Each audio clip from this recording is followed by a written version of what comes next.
নমস্কার। আজ ডিসকাস করব যে আইভিএফে কি টুইনস হতে পারে? উত্তরটা হলো হ্যাঁ। আইভিএফে টুইনস এর সম্ভাবনা নর্মাল প্রেগন্যান্সিতে টুইনসের যা সম্ভাবনা তার থেকে কিন্তু 2 থেকে 3 গুণ বেশি। নর্মালি টুইনসের পসিবিলিটি হচ্ছে about 1 in 80,000 pregnancies in IVF.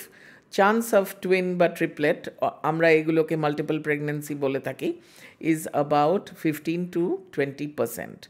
এটা কিন্তু খুব একটা ডিজায়ারেবল না, কিন্তু আমরা দেখেছি যে প্রেগনেন্সি পাওয়ার জন্যে বা সাকসেস রেট বাড়ানোর জন্যে আমরা 2 থেকে 3টে এমব্রিও একসাথে ট্রান্সফার করে দিয়ে থাকি, যে একটা যদি না লাগে তাহলে আরেকটা লেগে যেতে পারে।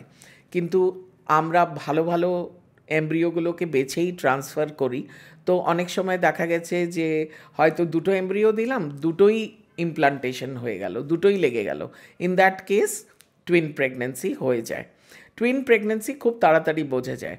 যদি 15 দিনের মাথায় বিটা এইচসিজি লেভেল খুব হাই থাকে, তখন কিন্তু আমাদের একটা ডাউট থাকে যে হ্যাঁ, এটা হয়তো টুইন প্রেগনেন্সি আছে। 15 দিন বাদে যখন আমরা হার্টবিট চেক করি, তখন 2টো স্যাগ দেখতে পেলে আর তার ভেতরে 2টো হার্টবিট দেখতে পেলে আমরা বলি যে হ্যাঁ, টুইন প্রেগনেন্সি আছে। আগে এই সাকসেস রেটটা বাড়ানোর জন্যে অনেকে অনেকগুলো করে এমব্রিও ভেতরে দিয়ে দিত, কিন্তু রিসেন্টলি আমাদের এআরটি ল যেটা ইন্ডিয়াতে পাস হয়েছে, তাতে পরিষ্কার বলা হয়েছে যে আপনি একটা বা 2টো বা 3টে এমব্রিওই ট্রান্সফার করতে পারবেন। 3টের বেশি এমব্রিও ট্রান্সফার করা এখন লতে বলা নেই। তো টুইন প্রেগনেন্সি হলে পরে আমরা পেশেন্টদেরকে অপশানটা দিই যে আপনারা কি টুইনসই রাখবেন, নাকি আপনারা ওটাকে ফিটাল রিডাকশন করে একটা প্রেগনেন্সি করে নেবেন। ফিটাল রিডাকশনটা কি?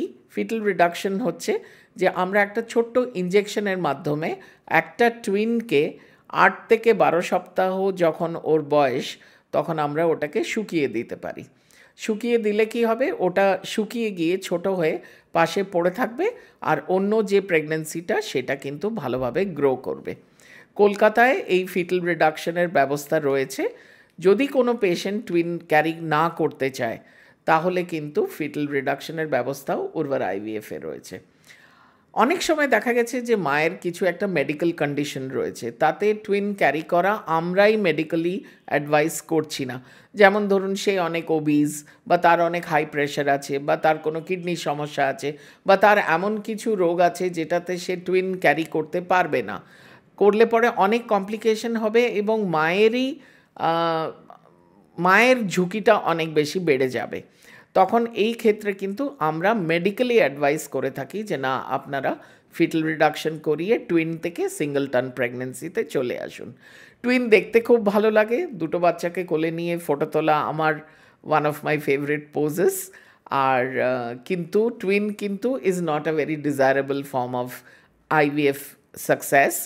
আইভিএফ পণ্ডিতরা কিন্তু বলে থাকে যে একটা একটা করে এমব্রিও দাও, বারবার আইভিএফ করো, একবার সাকসেস না হলে আবার করো, কিন্তু একটা করে এমব্রিও নাও, একটা করে বাচ্চা নাও, তাহলে কিন্তু ম্যাটারনাল কমপ্লিকেশন অনেক কম থাকবে।